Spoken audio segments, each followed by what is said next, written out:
Next we will put the belt loop in place. I'll start by placing it next to the two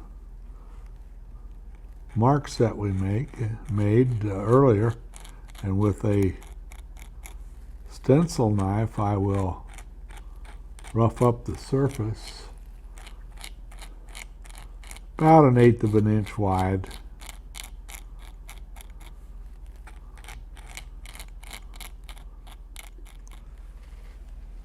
Then I will apply some contact cement to that line, as you can see, and I will put some contact cement onto the flesh side of the belt loop, and then I will let this dry until it gets tacky. Our cement has become tacky, so now I can line up my belt loop on the dots, press it in place, and then with my thonging chisel I will run a line, and I'll punch through the belt loop and through the main body of the belt, going all the way through.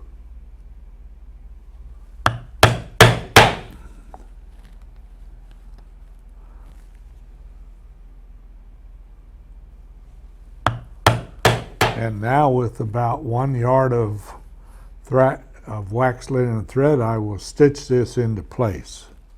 After we have stitched the belt loop in place, we'll fold it over, match it up with the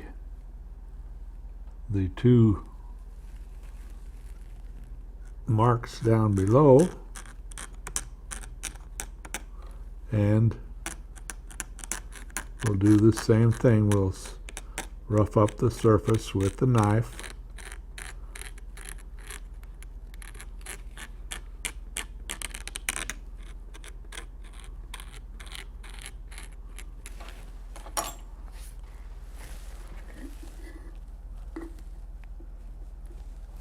Come back with some contact cement,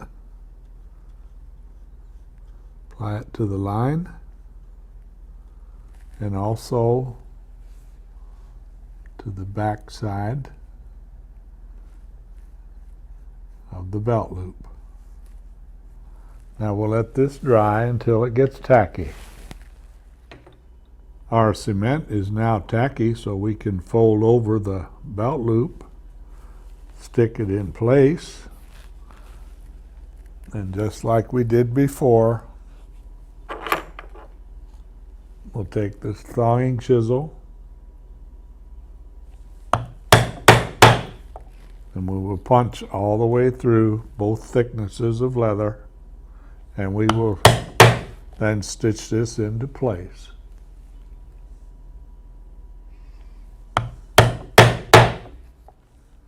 After we have stitched the belt loop into place, it's time to insert the gussets. We'll do that first by taking some contact cement, and where our little notch was, we'll put a line about 1/4 of an inch wide all the way down to where the top of the front is. We'll do the same thing on the other side.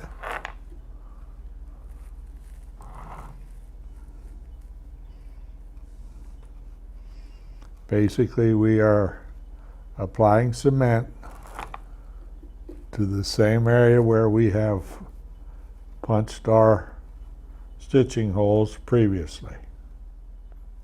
We will also apply cement to the sides of the gussets where we have folded it up, and we will also make sure we get plenty of glue around the curved area on the bottom. And we will do this to both of the gussets. We have allowed our cement to dry until it's tacky, and now we can cement our gussets into place. Now I'll start at the top, as you can see, and we will keep it flush with the side and cement it into place. I'll do the same thing now with the one on the other side. We will start it flush with the top and keep it flush all the way down. Now we will fold the entire assembly up, and keeping it as tight as we can, we'll roll it, and it should come out to where our little tick mark was. And we'll do the same thing to the other side. Now, as you can see, with our gussets in place, our bag is formed very nicely, and if you want, you can close it up at this point with your clasp, and we can let it dry some more in that position before we start stitching. And now with your awl, you can stab through all of these holes and come back with your 2-needle method and do all the sewing.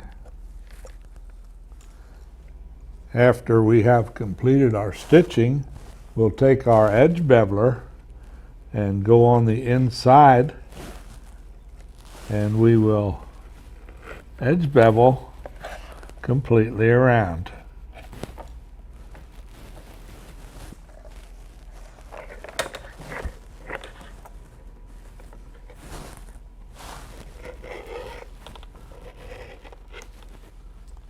And next we'll take some fine sandpaper, and we will sand this edge to remove any glue that may have squeezed out, and also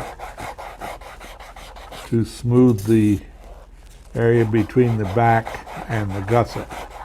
And we'll do this all the way around on both sides. And now we will take a damp sponge and dampen this area.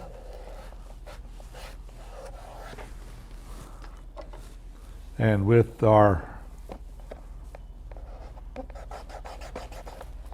slicker, we'll slick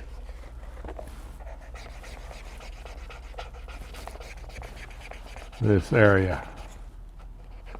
And around the curve at the bottom, we'll use the pointed end to slick that area.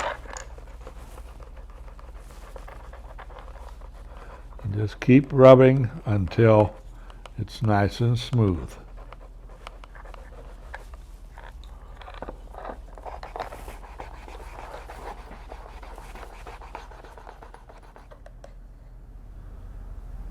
The final step is to apply your favorite edge dressing to the edge, as you can see me doing here. Be very careful. I'm using one of the small daubers to do this, to make sure that I get all of my edge dressing where it needs to go.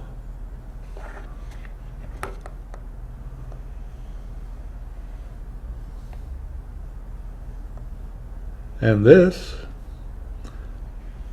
will complete our belt bag.